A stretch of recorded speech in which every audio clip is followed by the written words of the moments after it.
They said Donald Trump was out of the game, that after January 6th, after the impeachments, after the Twitter ban, he was finished. But Trump doesn't vanish, he mutates. First it was NFTs, then it was blockchain fanatics. Now it's a stablecoin, backed by patriot branding, wrapped in red, white, and blood money. It's called WLFI, pronounced wealthy, and it's marketed as a token for the Trump faithful. Supposedly tied to a political superstructure called the Trump World Foundation, the project exploded into MAGA forums, Telegram channels, Truth Social, and then into congressional whispers. Why? Because now the Trump camp is calling for a full audit of WLFI. Why audit your own token? Unless something's rotting inside. And maybe, just maybe, that rot has value. The Trump team says it's about transparency. But everything about this token screams something else.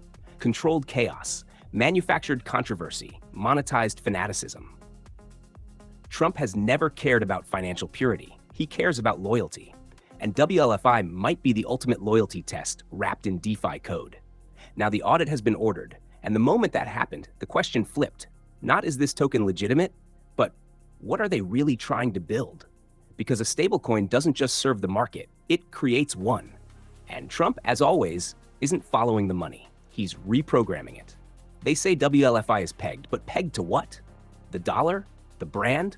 The man? Or something darker? Part 2 LFI, loyalty as a ledger. WLFI isn't built for traders. It's built for believers. You don't buy WLFI because it's profitable. You buy it because you think Trump will burn down the old system and replace it with his own. This isn't Bitcoin. This isn't Ethereum. This is MAGA money. WLFI launched with minimal fanfare but maximum emotional charge. It didn't promise freedom. It promised alignment. You aren't just holding a token. You're signaling allegiance. Broadcasting, I stand with the empire. That's why WLFI doesn't need volatility. It needs volume. It thrives on noise, on outrage, on the kind of attention only Trump can generate by breathing in public. And then came the whisper campaign. Inside Discords and Twitter circles, questions started surfacing. Who's behind WLFI's smart contract? Why is the wallet structure so opaque? Who verified the reserves? Why are large WLFI holders tied to Shellcore in Panama, Singapore, and Dubai? The MAGA base didn't flinch. They said it was a deep state attack, a media psyop, another globalist attempt to destroy a patriot financial weapon. But some insiders weren't so sure, because WLFI's code isn't clean, and nothing Trump touches is ever clean. The smart contract was audited once, privately, then re-audited again, internally. Now the Trump World Foundation itself has announced a formal audit with external visibility, not for regulatory compliance, but for optics. Because Trump isn't worried about jail, he's worried about momentum. And what better way to stir momentum than to frame your own product as under attack?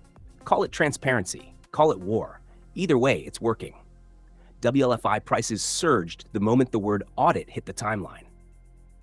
More wallets flooded in, more influencers got paid to shill, and more Americans, bored of traditional politics, finally saw the light. Not the Constitution, not the Fed, but a stablecoin built for the chosen.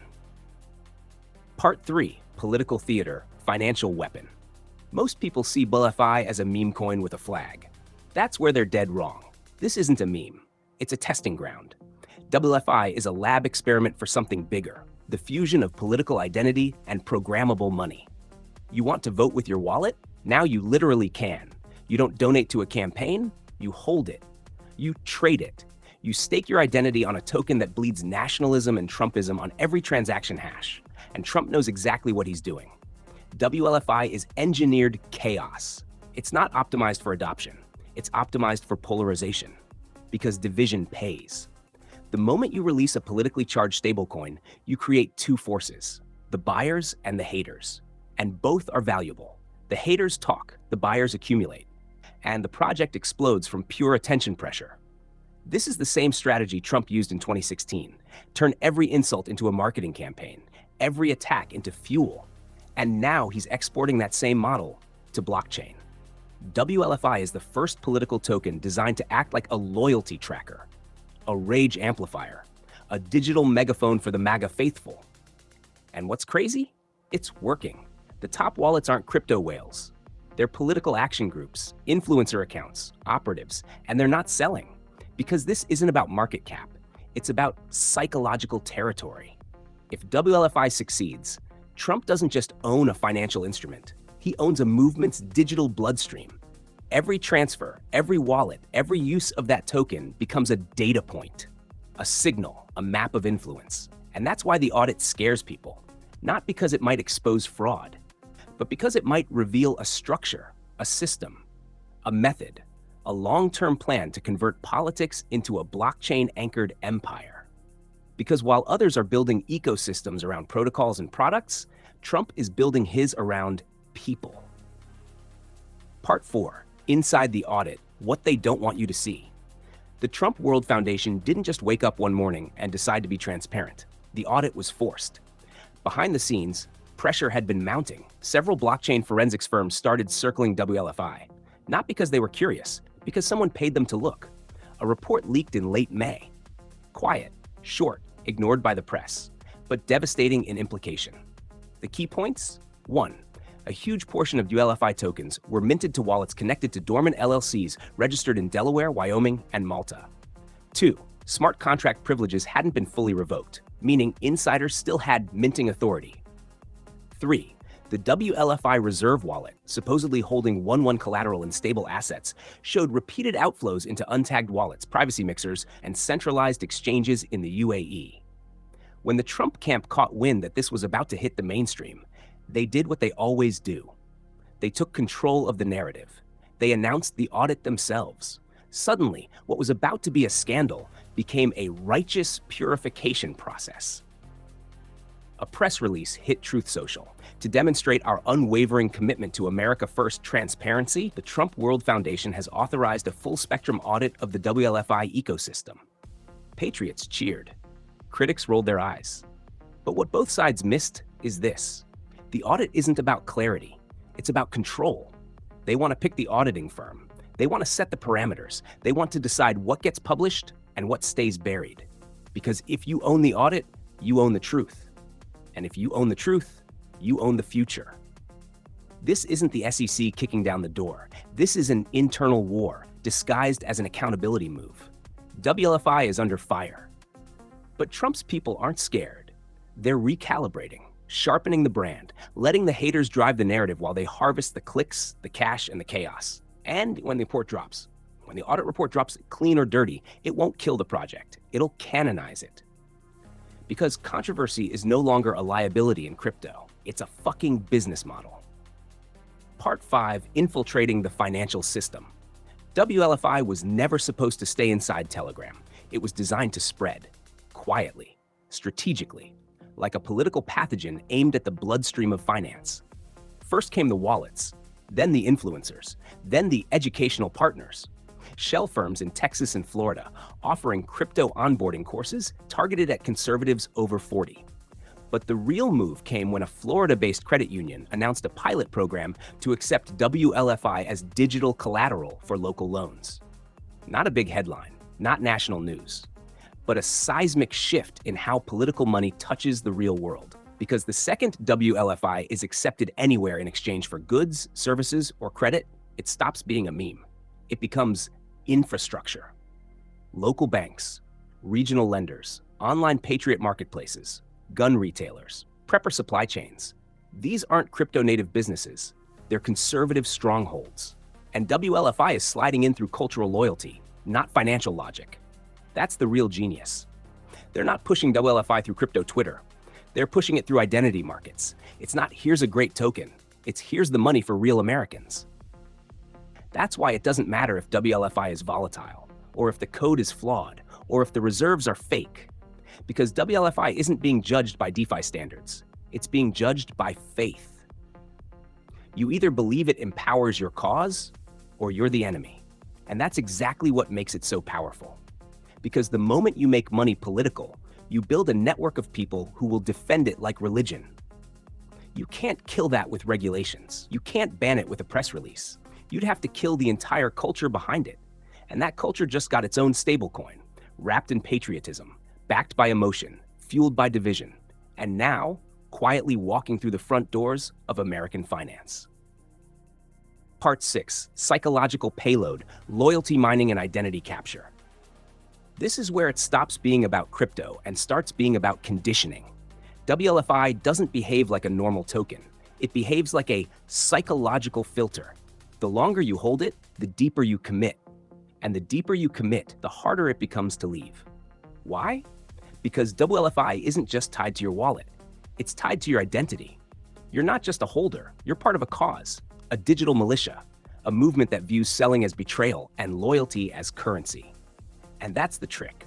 This isn't yield farming. It's loyalty mining.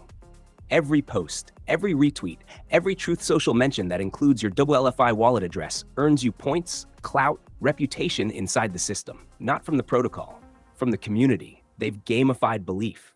WLFI isn't promising you returns. It's promising you belonging. You hold it, you're in.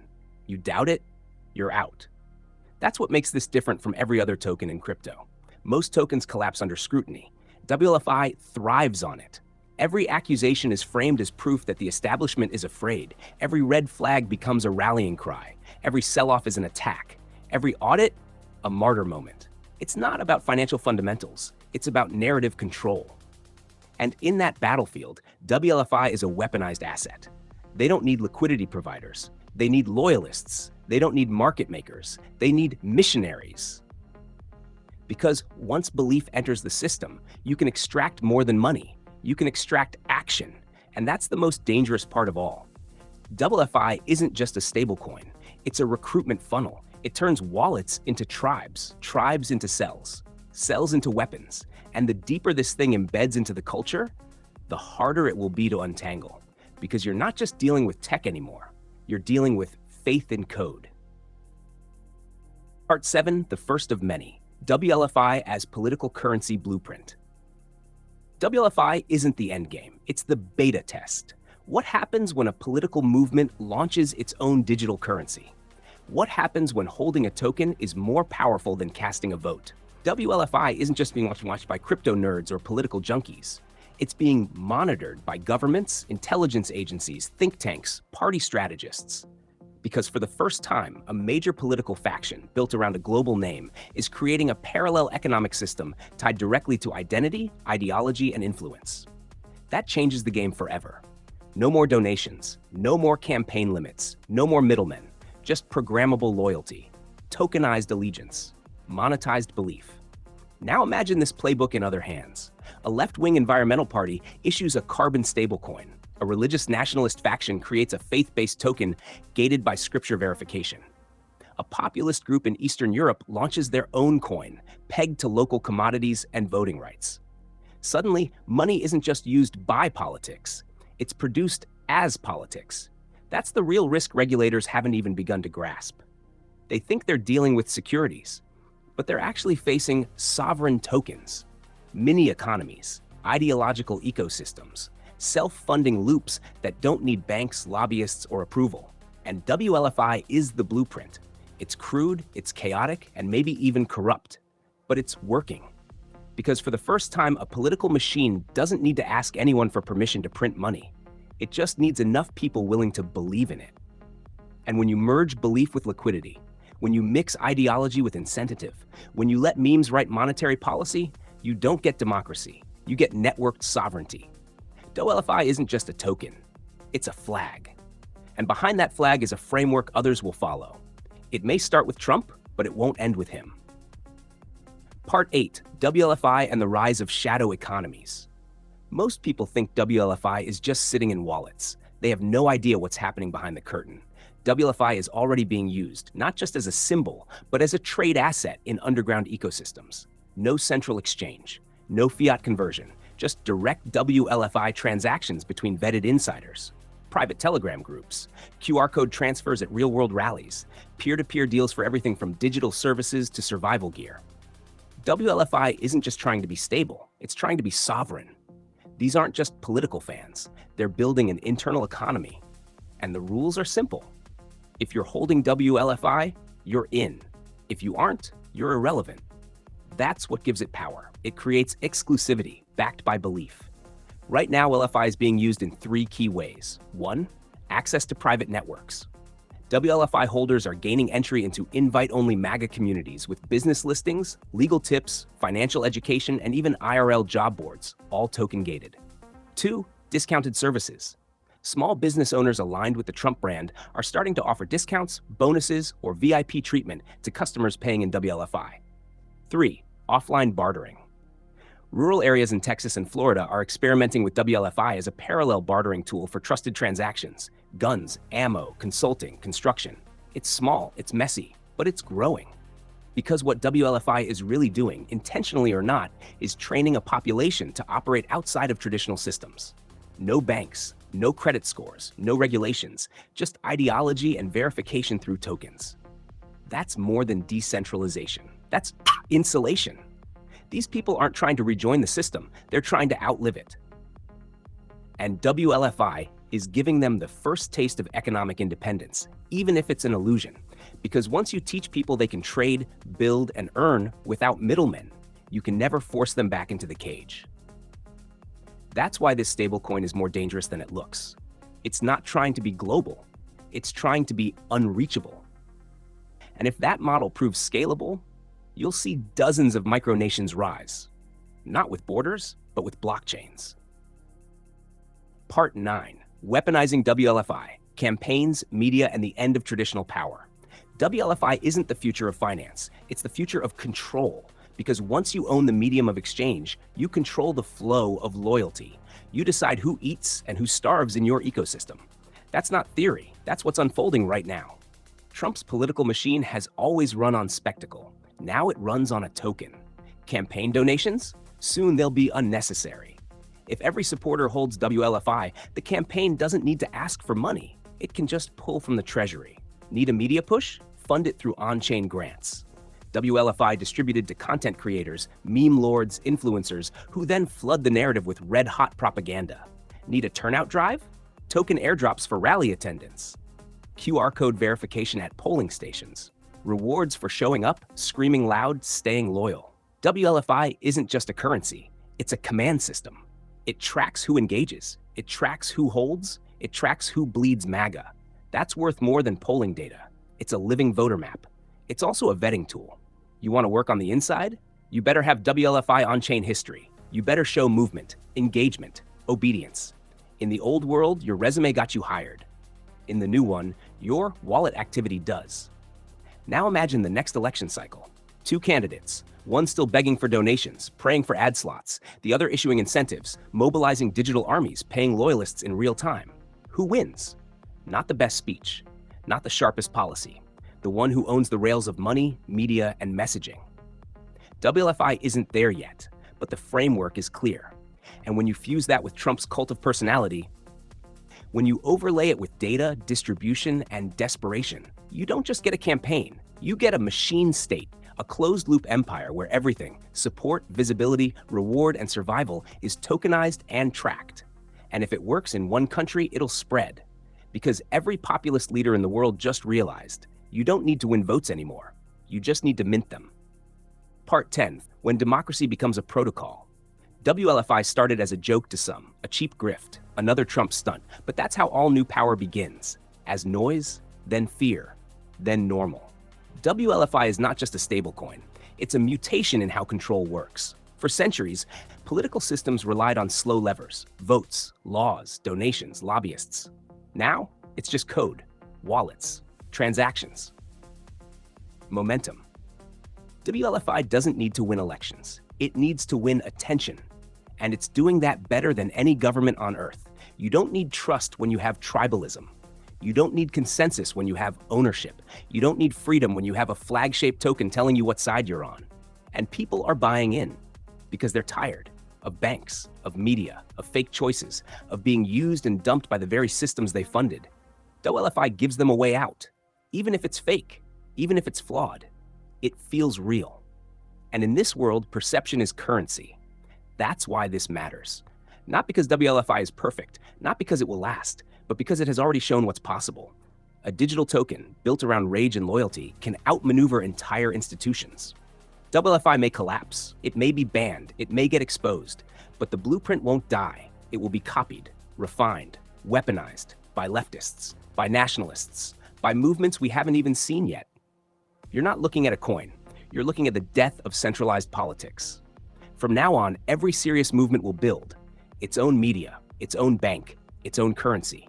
Because if you don't own the rails, you're just cargo. WLFI is not the end. It's the first page of the next chapter. So you better decide right now, are you a holder? Are you a builder? Or are you just a spectator, waiting to be priced out of your own future? Because the next wave won't ask for permission. It'll mint it.